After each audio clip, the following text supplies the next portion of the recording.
Hello all. Welcome to Success Channel. Today we are going to discuss about Article 32 of Constitution of India. Let's welcome our esteemed speaker. We have Mr. Rajdev Singh. He is partner Kingstub and Kasiva. He has experience in banking, aviation, financial services, real estate, media, etc. So let us start. Yeah. So Rajdev, what is Article 32 of Constitution of India? Okay. So Abhijit, Article 32 in itself is one of the fundamental rights under Part 3 of Indian Constitution, which gives the right and direct access to individuals to move directly to Honorable Supreme Court to seek justice when they feel that their right has been violated. The, the Supreme Court is given the authority to issue directions or orders for the execution of any of the rights bestowed by the Constitution, as it is considered, they are considered as a protector and guarantor of the fundamental rights. So, in fact, considering on Article 32, the drafting chairman of the Indian Constitution, they described this article as a very soul and heart of the Constitution, because it provided effective remedies against violation of uh, fundamental rights, and without which the Constitution would be a nullity. I've also read somewhere, Abhijit, that even Dr. Bhimrao Ambedkar, he also stated that if I'm reading the lines here, that if I was asked to name any particular article in this constitution as the most important an article without which the constitution would be a nullity, I could not refer to any other article except this one article, that is Article 32. He also stated that it is the very soul of the constitution and the very heart of it, and I am glad that the house has realized it's important.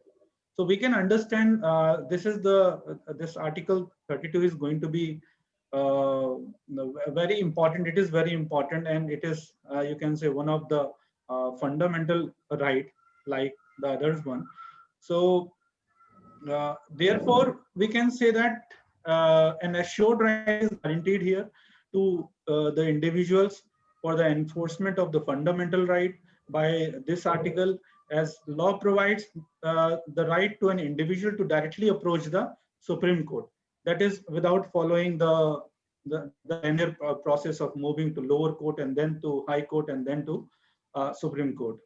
So this is all about that we can define in short about Article 32. Right. And who can apply for relief under Article 32? And what are the rights of the applicant? Okay. So who can apply? See, it always we always talk about the locus standi, like who exactly can file here and who can apply for the relief. So obviously, an individual can do that. Uh, some people who are affected, you can say, I mean, a class of people can also do that. So the rule of, you can say, the locus standi implies that who can apply for an appropriate remedy under Article 32(1). So see, the traditional rule answer that the right to move Supreme Court is only available to those whose fundamental rights are influenced. Over here, even the foreigners can also approach Supreme Court under Article 32, but only one exception is there. That is that it cannot be used to invoke the right that are denied it to under Article 19. So the power vested in Supreme Court can only be exercised for the enforcement of fundamental right only. And in fact, there is a judgment called SP Gupta and versus President of India. So wherein this was a bench of 7 judges, where the Supreme Court has firmly established the rule that regarding the public interest litigation. So the court held that any member of the public having sufficient interest. So the sufficient interest is something which is very important here in order to answer this question. So they said that any member of the public having sufficient interest can approach the court for for enforcing the constitutional or legal rights of other person and redressal of a common grievance. So this is something. Uh, so this is to answer that who can exactly apply for the relief. Okay. So what is the another question, Abhijit? The another is who can be opposite parties? Who can be the opposite party? Right. Okay. See, if you talk about the opposite party, then again, this is the fact that there is a word called state. So state, however, is a word which is which is quite disputed as well, because state is not crystal clear in the literal meaning. Okay. However, when we talk about state, it's all about the government. It could be any state government. It could be the government of India. It could be Parliament of India. It could be any legislature.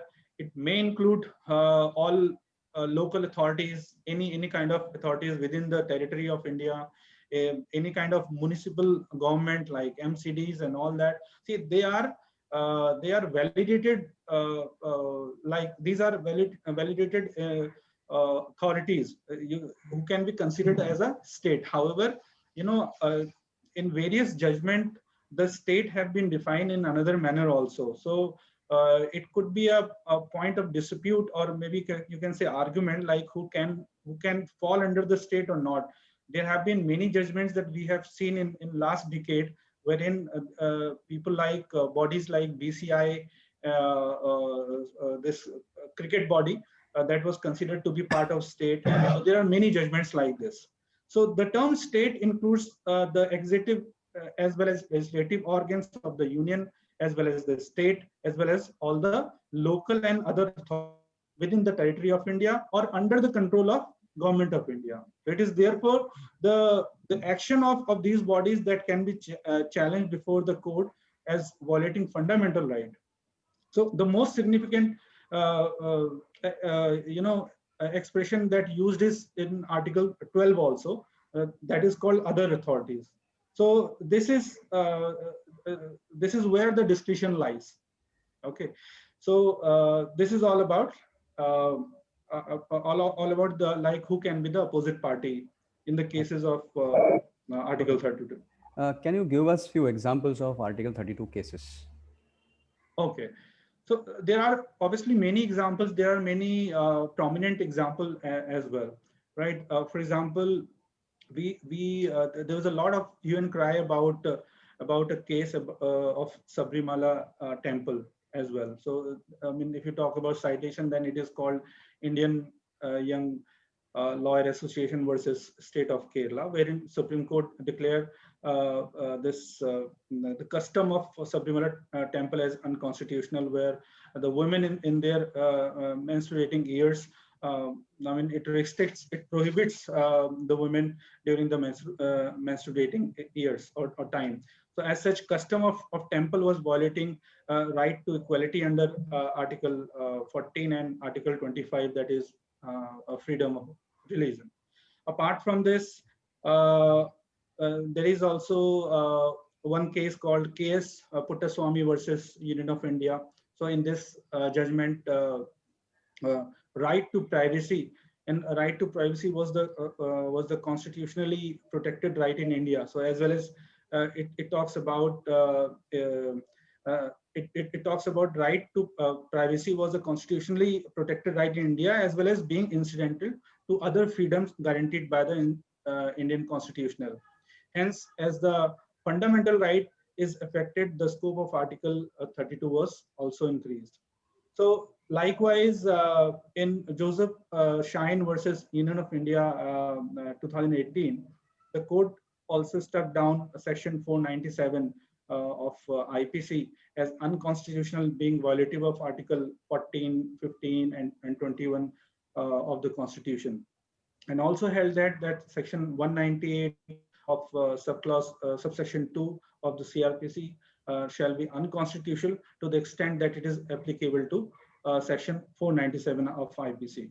So these are few prominent example, and there is one also case which is quite popular, Navjeet Navtesh Singh Johar versus Union of India.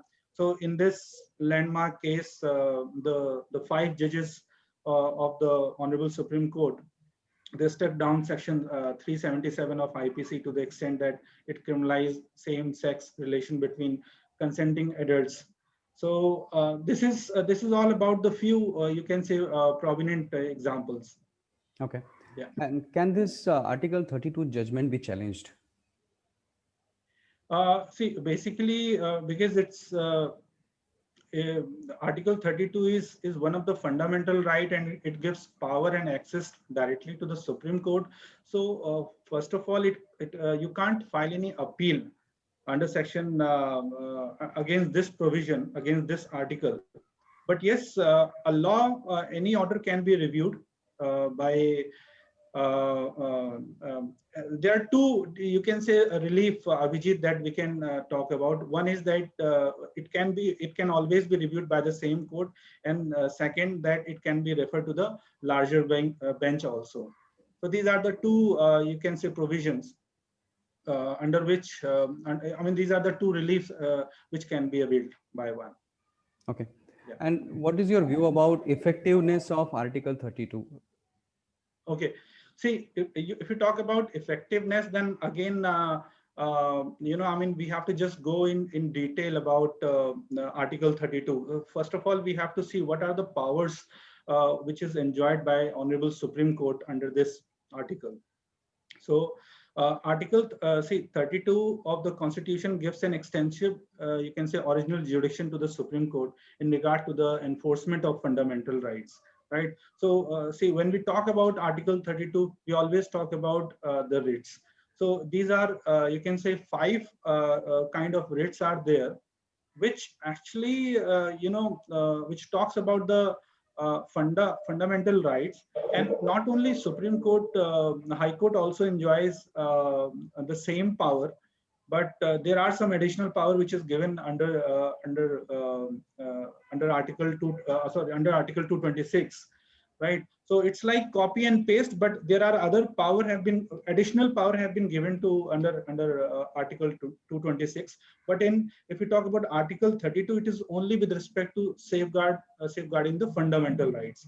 So when we talk about fundamental rights, to safeguard the fundamental right, there are five kind of powers that is there. So one is like habeas corpus. So these are very quite famous, and all lawyers and all legal fraternities knows about this. So in nutshell, I'll just cover it up as well, so that we can realize the importance of Article 32.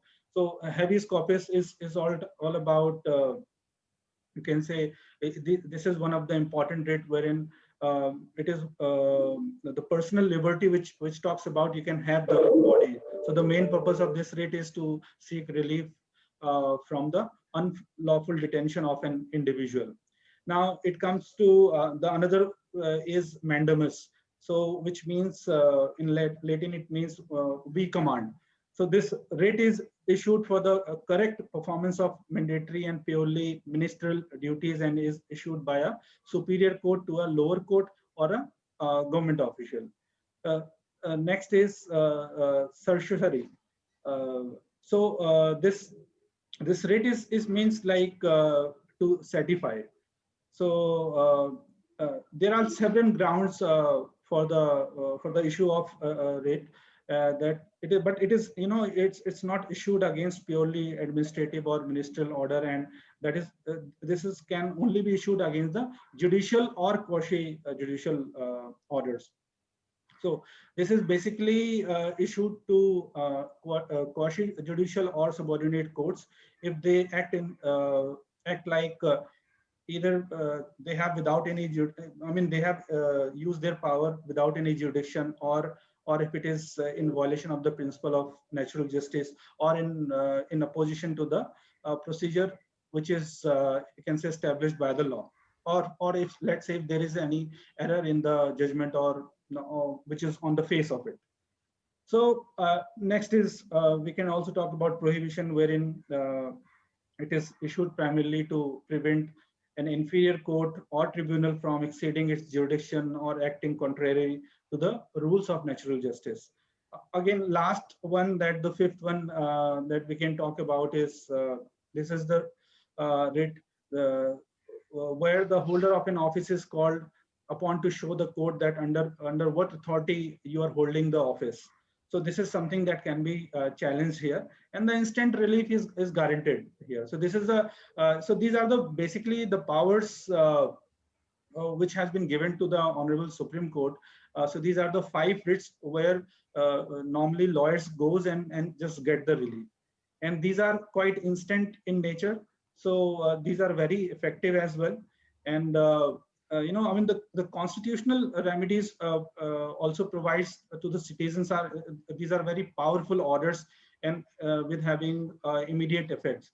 So cases heard under Article 32 and rendered judgment have their great importance because of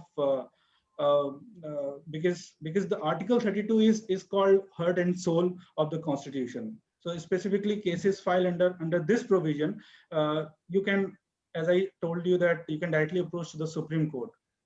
So this is why, I mean, the effectiveness of Article 32 is there, and because the kind of relief that we can get is immediate on an immediate basis, and obviously it is directly coming from the Supreme Court. So obviously the effectiveness is going to be there because you can't challenge it. If suppose if it is ordered by Honorable Supreme Court, then it can't be challenged anywhere until unless there is a grave injustice involved in between. Yeah, so Rajdev, it was a great discussion. Thank you very much for joining Success Channel and sharing your knowledge. Yeah, thank you very much, Abhijit. Thank you. You take care. Bye-bye. Yeah, bye.